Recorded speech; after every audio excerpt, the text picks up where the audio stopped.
Bom dia, oitavano, tudo bem com vocês? Espero que sim. Vamos começar a nossa manhã com o seguinte pensamento: que a gente saiba agradecer o pouco para que possamos merecer o muito.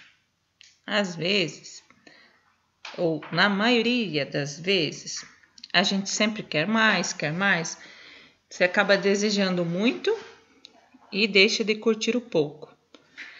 E talvez esse pouco que você tenha é o muito que lhe cabe.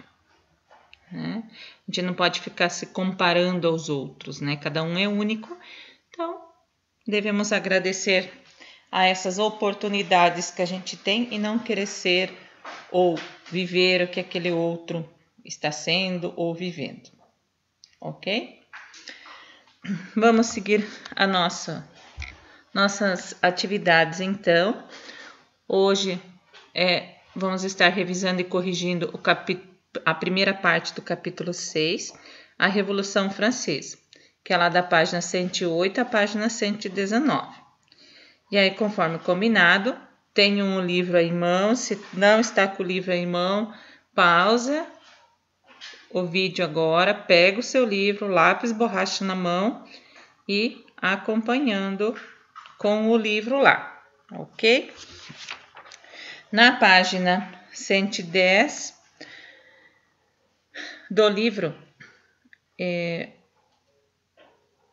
o título para vocês lá é Limitando os Poderes do Rei. Então, a Revolução Francesa, ela é conhecida como uma Revolução Burguesa e ela vai marcar a passagem da Idade Moderna para a Idade Contemporânea. Ela é um marco, né, que acaba com a monarquia absolutista na França. E a partir desse fato,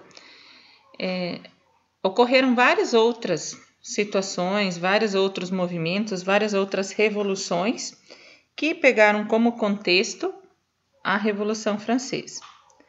Essa Revolução Francesa, pode-se dizer que ela foi uma abolição definitiva da feudalidade.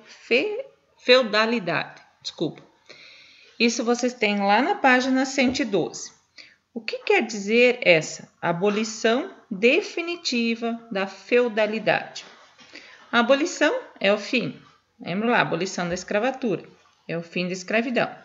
Então, é o fim definitivo da feudalidade. O que era a feudalidade? Representa lá o período do feudalismo. Nesse período do feudalismo, se tem uma sociedade de privilégios. Então, a abolição definitiva da feudalidade poderia ser as instituições que vinham dessas práticas feudais foram superadas a partir da Revolução Francesa. Então, não vai mais se ter primeiro, segundo, terceiro estado, privilégio do primeiro e do segundo estado e assim por diante. Essa Revolução Francesa, ela pode ser considerada a materialização do ideal iluminista. O ideal iluminista, o iluminismo, previa o quê? O que ele estava propondo? A iluminação das ideias, a liberdade, a igualdade. Então, na Revolução Francesa, eles vão usar esse ideal. O prof. colocou ali, a Revolução Francesa trouxe para o campo da prática o ideal contrário aos privilégios dos nobres, que era característica da sociedade estamental. A crítica iluminista consistia exatamente nesse ponto, os privilégios aos nobres. Se eu estou falando de igualdade, como que os nobres podem ter privilégios em relação ao terceiro estado? Isso não combina. Dessa forma, então, que a Revolução Francesa é a materialização do ideal iluminista. Ok? Se tem um projeto de constituição. Por que eles queriam fazer uma constituição? Essa constituição, ela queria limitar os poderes do rei, impondo para ele regras de como ele deveria administrar. Então, diante da proposta do terceiro estado, qual seria a função da Constituição? Limitar os poderes do rei. Não quero me separar do meu clero e da minha nobreza. Uma frase falada pelo Luís XVI no momento da da tomada da Bastilha. E aí ele se refere à sociedade francesa do antigo regime. Quando ele fala isso, não quero me separar do clero e da minha nobreza, ele é o rei, então ele está ali como autoridade máxima. Ele não quer, porque primeiro e segundo estado, clero e nobreza, eles têm os privilégios, né? No segundo pontinho que a prof colocou ali. Com isso, podemos entender que a sociedade era dividida em ordens ou estamentos, sendo a nobreza e o clero, isto é, o primeiro e o segundo estado, os detentores da maioria dos privilégios e muito ricos em terras e rendas. Então, o rei Luís XVI, ele não quer acabar com isso, ele quer continuar com isso, ele quer estar com o clero dele, ele quer estar com a nobreza dele. Por quê? Porque os nobres acobertavam as situações dele e a igreja também acabava contribuindo aí com os benefícios, digamos assim, né? Em seus discursos, em seus sermões, estaria falando a favor aí do rei. Diante dessa Revolução Francesa, muitos monarcas e mesmo os nobres que viviam fora da França, que eram os estrangeiros, se preocupavam com a Revolução Francesa. Eles não estão na França, mas eles se preocupam com a Revolução Francesa. Por que isso acontece? Porque eles têm medo que aquela ideia da Revolução Francesa ultrapasse as fronteiras da França e influenciasse os, digamos assim, os habitantes, né, dos seus países. Então, que o seu povo também poderia fazer isso, que o seu povo também poderia fazer a revolução e derrubar ele do poder. Tá? Então, é por isso uma preocupação dos estrangeiros em relação à Revolução Francesa, mesmo que eles não estavam diretamente ligados, né, não estavam vivendo dentro da França. A Revolução Francesa, esse é o exercício lá nas atividades, lá na página 3. Vamos lá para a página 3 do livro. Nessa imagem, a gente vê o que é representado, né? É um conflito armado na cidade de Paris. No fundo, a gente vê a fumaça, vê aquelas torres ali. Então, provavelmente, está representando a tomada da Bastilha, né? Essas torres aí, esses tijolos, essa construção aí atrás, seria a Bastilha. E todas essas pessoas na rua ali estaria representando as jornadas populares de 1789. Então, essa é a leitura que nós podemos fazer em relação a essa imagem. Essa imagem, ela está mostrando o quê? O início do processo revolucionário na França. E esse início do processo revolucionário, né, o que marca esse processo revolucionário? A materialização do descontentamento do terceiro estado quando ele fica tomando as ruas de Paris.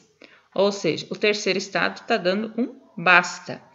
E nesse basta, né, a gente pode interpretar essa charge aqui, que está no exercício e tem lá, bem parecida na abertura, né, do capítulo. Deixa eu até voltar aqui, mas acho que a abertura do capítulo aparece essa imagem também.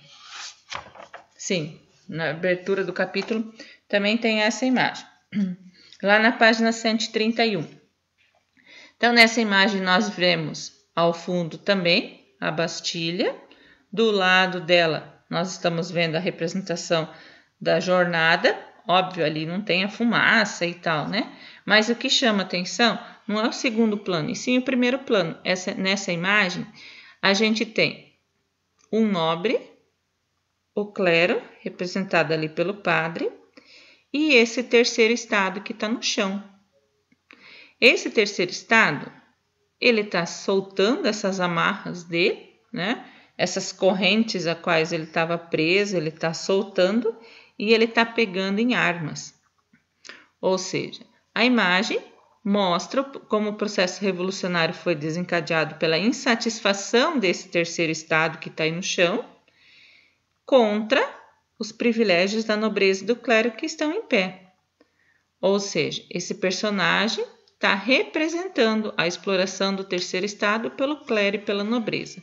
Óbvio que aí nessa imagem, né, o primeiro e o segundo estado estão bem assustadinho aí pela carinha deles, né, as bocas aí.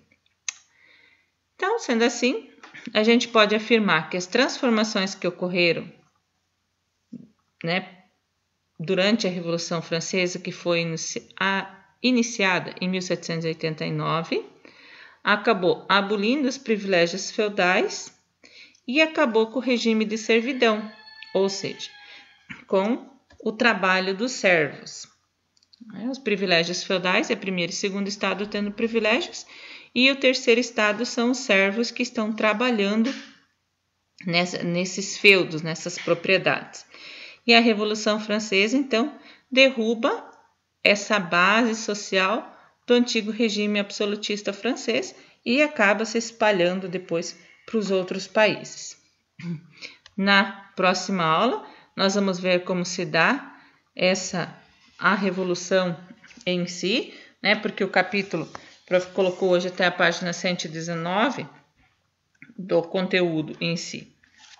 Aí a radicalização da Revolução, o que vai acontecer com o rei, como cai a monarquia, como é o regime de convenção, como é o regime do terror, e assim por diante que a gente vai ver, tipo, a radicalização, como essa Revolução Francesa se torna radical, tá? Isso a gente vai ver na próxima aula.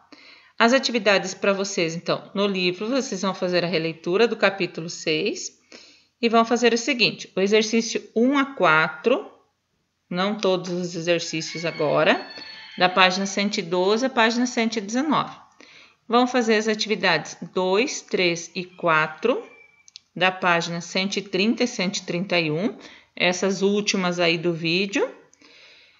E no AVA vocês vão postar a atividade 3 da página 130, ok? Por isso que a prof falou para vocês, pegam o livro, pausa o vídeo agora, né? Vai acompanhando no livro, a prof vai falando as páginas e tal, e aí a gente já vai resolvendo junto. Teoricamente, vocês já devem estar com todos esses exercícios prontos, porque se vocês fizeram trilha de aprendizagem, se vocês fizeram homeschool, vocês já deveriam estar com esses exercícios prontos. Então, a professora está dando uma retomada neles. Ok, pessoal? Até daqui a pouco.